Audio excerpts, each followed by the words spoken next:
lovely people! I thought to bring you something different today, where I help you better understand the movie and save your time from the lengthy ones. So today, I will show you a suspense thriller movie from 2020, The Call. Spoilers ahead.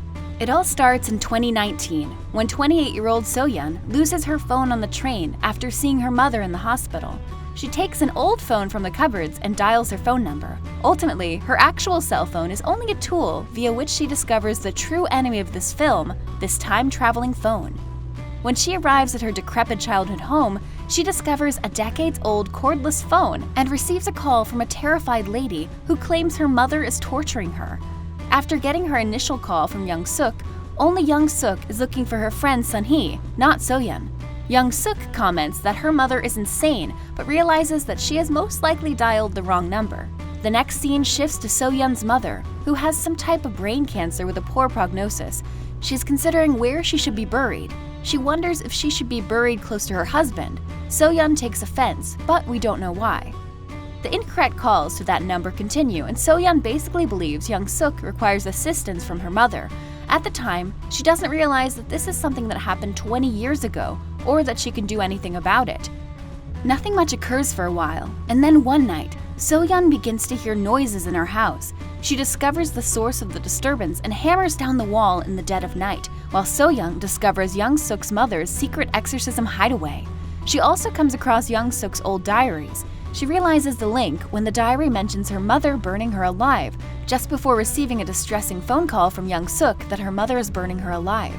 So-yeon investigates the residence and discovers that the woman on the phone, Oh Young-suk, lives in the same house, but it's 1999. Through the phone, the two can interact across time and exchange information about their lives. Young-suk is orphaned and lives with her shaman adoptive mother, whereas So-yeon lost her father in a fire she blames on her mother, Euna. Then all of a sudden they meet in real life, 20 years ago.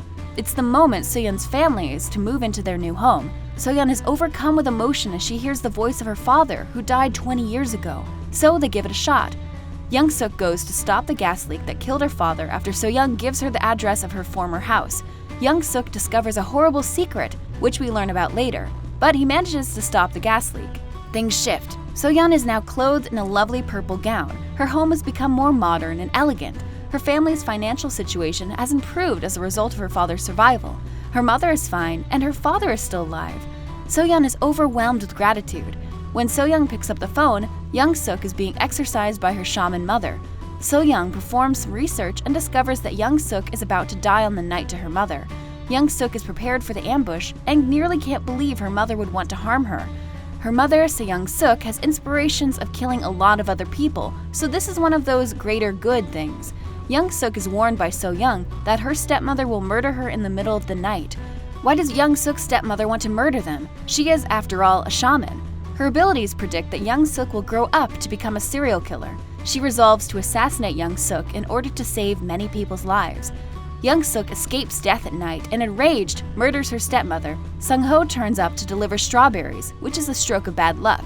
When he opens the fridge, he finds chopped up pieces of his stepmother. Young-suk kills Sung-ho because he has no other choice. So-yeon was with Sung-ho just seconds before, eating strawberries and staining her coat. The stain fades as she walks upstairs. When she returns home, she is surprised to learn that her parents had never met Sung-ho. She learns that Young-suk was eventually arrested for both Sung-ho and the stepmother's deaths. Later, during a phone call with Young-suk, So-yeon makes the mistake revealing that Young-suk will spend the rest of her life in prison. Young-suk refuses to let this happen and reminds her that she saved Sung-yeon's father. So So-yeon ignores the calls for a while, attempting not to assist a serial killer. But lo and behold, So-yeon, 1999, and her father, 1999, end up at Young-suk's front door, where they are scheduled to meet Young-suk's mother. She captures them as So-yeon witnesses her father, 2019, vanish in front of her eyes. She only then returns the call. So-yeon's life will alter dramatically in 2019. Her home is in shambles, and her clothing is dark and dismal. She answers the phone. Young-suk threatens her with So-yeon, who was born in 1999. So-yeon goes to work on a plan to capture Young-suk. On that day, she discovers an explosion in 1999 and learns from So Young-suk that a man has evidence from her murder. Young-suk gets out alive with a new vengeance for So-yeon. Young-suk begins to blister 1999 So-yeon with hot water. That ache is still present in 2019. We later find that it was So-yeon who relit the gas after her mother shut it off in the accident. Next, So-yeon's mother and the police officer's chance to investigate what happened to her husband.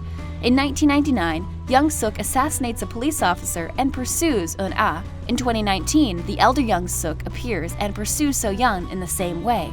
Eun-ah calls again, and So-young answers and urges her to fight. Eun-ah appears to sacrifice herself in order to kill Young-suk, and 2019 alters, with the home becoming decrepit and old Young-suk vanishes.